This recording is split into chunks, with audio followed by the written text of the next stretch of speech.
नमस्कार। कभी सोचा है कि एक ही देश में एक ही सामान की कीमत अलग-अलग राज्यों में अलग-अलग क्यों होती थी? इसकी एक बहुत बड़ी वजह थी हमारी पुरानी उलझी हुई टैक्स व्यवस्था। आज हम भारत के सबसे बड़े टैक्स सुधार यानी गुड्स एंड सर्विसेज टैक्स, जिसे हम सब जीएसटी के नाम से जानते हैं, उसे समझने वाले हैं। ये टॉपिक सिर्फ प्रतियोगी परीक्षाओं के लिए ही नहीं बल्कि एक जागरूक नागरिक होने के नाते भी जानना बहुत जरूरी है। तो चलिए इसके हर पहलू को एकदम आसान भाषा में समझते हैं। तो सबसे पहले चलिए एक सवाल से शुरू करते हैं। कभी सोचा है कि जीएसटी आने से पहले जब हम कोई एक सामान खरीदते थे तो उस पे इतने सारे अलग-अलग टैक्स क्यों चुकाने पड़ते थे? असल में यही सवाल हमें उस समस्या की जड़ तक ले जाता है जिसे जीएसटी ने सुलझाने की कोशिश की। जरा सोचिए, 1 जुलाई 2017 से पहले भारत में टैक्स का एक घना जंगल था। इसमें 17 से भी ज्यादा अलग-अलग तरह के इनडायरेक्ट टैक्स और 23 सेस थे। केंद्र सरकार अपनी एक्साइज ड्यूटी और सर्विस टैक्स लगाती थी, तो वहीं राज्य सरकारें अपना वैट और एंट्री टैक्स वसूलती थीं।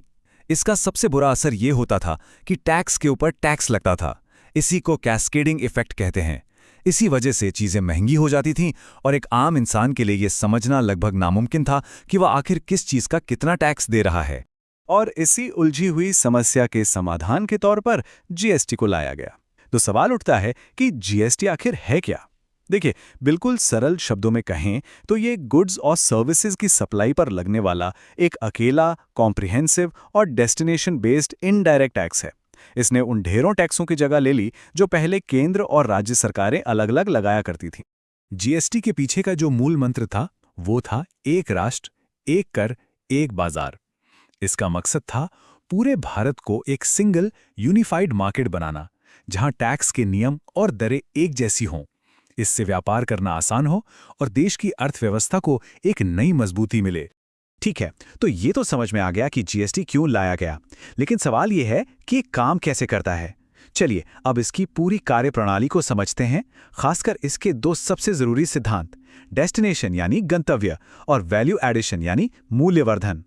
देखिए, जीएसटी का सबसे बड़ा और क्रांतिकारी बदलाव यह है कि यह एक डेस्टिनेशन बेस्ड टैक्स है। अब इसका मतलब क्या हुआ? मान लीजिए एक कार गुजरात में बनती है और हरियाणा में बिकती है।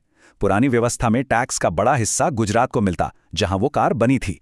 लेकिन जीएसटी में टैक्स उस राज्य को मिलता है जहां उस कार का फाइनल कंजम्पशन हुआ, यानी कि हरियाणा को। ये एक बहुत बड़ा बदलाव था जिसने राज्यों के रेवेन्यू मॉडल को ही बदल दिया। जीएसटी वैल्यू एडिशन के सिद्धांत पर काम करता है। इसे एक उदाहरण से समझते हैं। मान लीजिए एक शर्ट बनाने वाले ने 100 रुपए का कपड़ा लिया और उसमें 50 रुपए की अपनी मेहनत और प्रॉफिट जोड़ा। अब वो शर्ट हो गई 150 की, तो टैक्स सिर्फ जोड़े गए 50 रुपए पर ही लगेगा। फिर होलसेलर ने उसे खरीदकर उसमें 20 रुपए का अपना मार्जिन जोड़ा, तो अब टैक्स सिर्फ उस 20 रुपए पर लगेगा। मतलब हर स्टेज पर सिर्फ बढ़ी हुई कीमत पर ही टैक्स लगता है, लेकिन इसका पूरा बोझ आखिर में उस ग्राहक पर ही पड़ता है जो वो शर्ट खरीदता है। जीएसटी कोई रातों रात लागू हुआ कानून नहीं है। एक विचार से लेकर कानून बनने तक का इसका सफर काफी लंबा और उतार चढ़ाव भरा रहा है। चलिए इस ऐतिहासिक और विधायी यात्रा पर एक नजर डालते हैं। इसकी कहानी शुरू होती है साल 2003 में, जब विजय केलकर समिति ने पहली बार जीएसटी की सिफारिश की।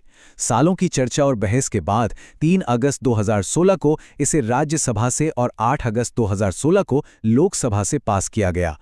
8 सितंबर 2016 को राष्ट्रपति की मंजूरी मिली और आखिरकार 1 जुलाई 2017 को इसे पूरे देश में लागू कर दिया गया। ये सारी तारीखें एग्जाम के लिए बहुत जरूरी हैं। यहाँ एक बहुत जरूरी बात है जिसमें अक्सर लोग कंफ्यूज हो जाते हैं। जो बिल संसद में पेश किया गया था वो 122वां संविधान संशोधन विधेयक था, लेकिन जब वो पास होकर कानून बन गया तो वो 101वां संविधान संशोधन अधिनियम कहलाया।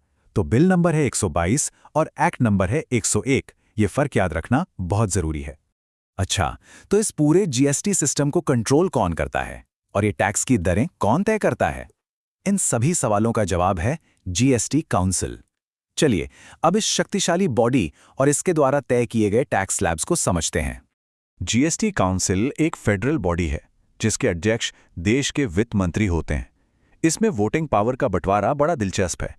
केंद्र सरकार के पास 1/3 यानी 33.3% वोटिंग का अधिकार है, जबकि सभी राज्यों को मिलाकर 2/3 यानी 66.7% अधिकार दिया गया है।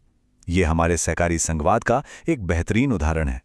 काउंसिल में कोई भी फैसला लेने के लिए कम से कम 3/4 यानी 75% वोटों की जरूरत होती है। इसका सीधा सा मतलब यह है कि कोई भी फैसला ना तो केंद्र सरकार अकेले ले सकती है और ना ही सारे राज्य मिलकर केंद्र की मर्जी के बिना ले सकते हैं। सबको मिलकर आम सहमति बनानी ही पड़ती है। जीएसटी ने हमारी टैक्स व्यवस्था को पूरी तरह से बदल कर रख दिया, लेकिन यह समझना भी जरूरी है कि असल में क्या बदला, यानी कौन कौन से टैक्स इसमें मिल गए और क्या नहीं बदला, मतलब किन चीजों को आज भी जीएसटी के दायरे से बाहर रखा गया है। जीएसटी ने central excise duty, service tax और राज्यों के वैट जैसे कई इनडायरेक्ट टैक्सेस को अपने अंदर समा लिया।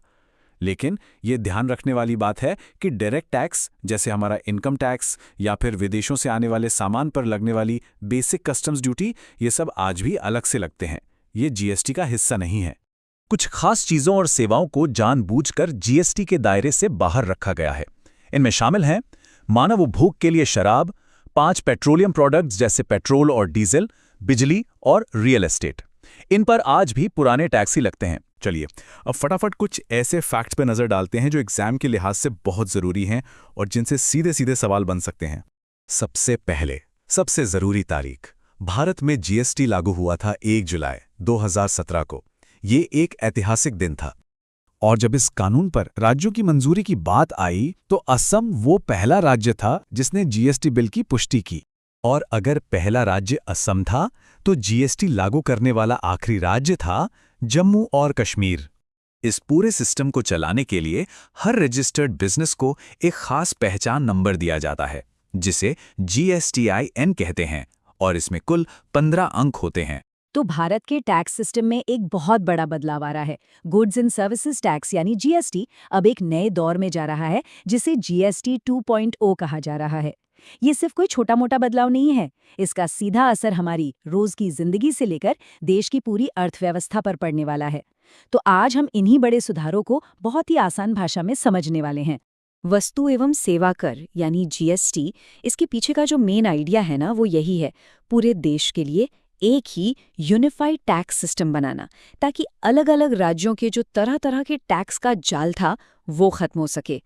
तो चलिए देखते हैं आज हम क्या क्या कवर करेंगे। सबसे पहले समझेंगे कि GST 2.0 में नया क्या है, फिर थोड़ा पीछे जाकर इसकी पूरी कहानी जानेंगे।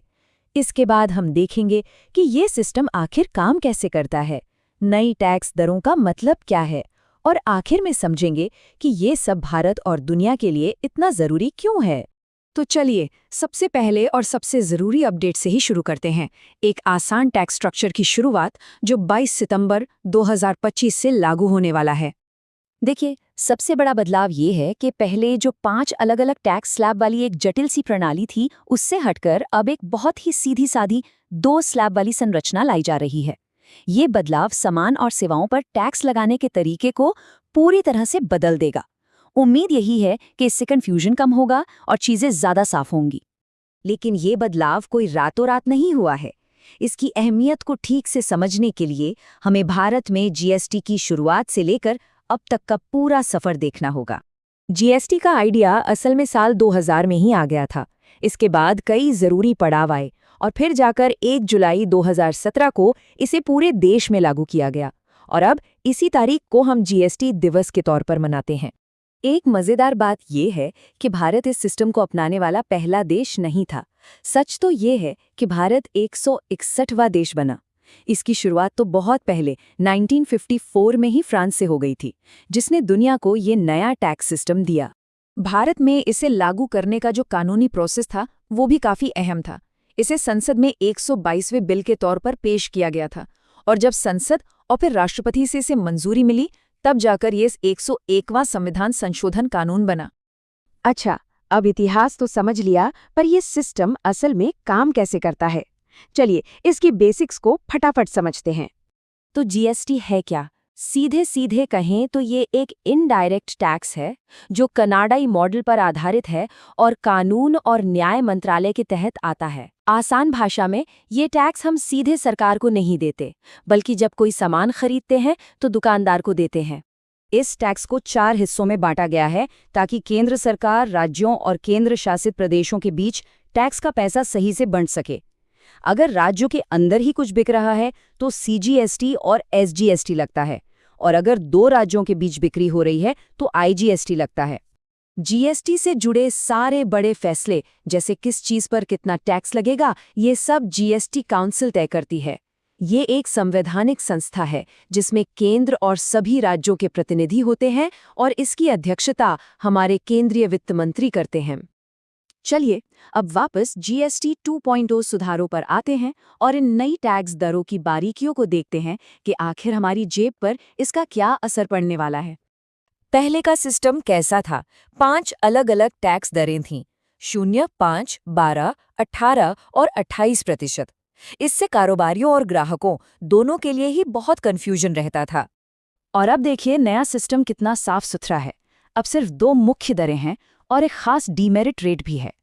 ये रेट उन चीज़ों पर लगता है जिन्हें सिन गुड्स माना जाता है, जैसे तंबाकू या लग्जरी आइटम, ताकि लोग इनका इस्तेमाल कम करें। तो इस नए स्ट्रक्चर से क्या हुआ? दूध और ब्रेड जैसी ज़रूरी चीज़ें टैक्स फ्री हो गई हैं। घी तेल जैसी चीज़ें 5% के दायरे में आ गई हैं, और टीवी सीमेंट जैसी चीज़ों पर टैक्स 28% से घटकर 18% हो गया है। मतलब आम आदमी के लिए कई चीज़ें सस्ती हो सकती हैं। तो आखिर इन सब बदलावों का बड़ा मतलब क्या है? ये सिर्फ भारत के लोगों के लिए ही नहीं, बल्कि दुनिया के लिए भी इतना ज़रूरी क्यों है? सरकार ने इसके 5 बड़े फायदे गिनाए हैं। टैक्स सिस्टम को आसान बनाना, लोगों की जिंदगी बेहतर करना, व्यापार में आसानी लाना और देश की अर्थव्यवस्था को और मजबूत करना। अब एक और दिलचस्प पहलू देखिए। कुछ एक्सपर्ट्स का मानना है कि ये सुधार सिर्फ देश के अंदर के लिए नहीं है, बल्कि ये अमेरिका जैसे देशों द्वारा लगाए गए ज्यादा टैरिफ का एक जवाब भी हो सकते हैं। जब आपका एक्सपोर्ट महंगा हो जाता है तो अपनी घरेलू अर्थव्यवस्था को मजबूत करना और भी जरूरी हो जाता है। GST दरों में कटौती करके लक्ष्य एक पॉजिटिव साइकिल बनाने का है। होता क्या है कि जब कीमतें कम होती हैं तो लोगों की बचत बढ़ती है। यही बचत और निवेश उत्पादन को बढ़ावा देते हैं, जिससे आखिरकार देश की GDP ग्रोथ में तेजी आती है। और देखिए, GST दिवस 2025 की थीम भी इसी सोच को बिल्कुल साफ करती है। GST करों का सरलीकरण, नागरिकों का सशक्तिकरण, मतलब एक आसान टैक्स सिस्टम के जरिए नागरिकों को मजबूत बनाना। तो अंत में सवाल यही है, क्या टैक्स सिस्टम का ये सरलीकरण भारत को एक विकसित अर्थव्यवस्था बनने की राह पर तेजी से आगे बढ़ाएगा? GST 2.0 एक बड़ा दांव है और इसका असली असर तो आने वाले सालों में ही पता चलेगा। ये देखना वाकई दिलचस्प होगा कि ये बदलाव सिर्फ कागजों पर रहता है या जमीन पर भी हकीकत बनता है।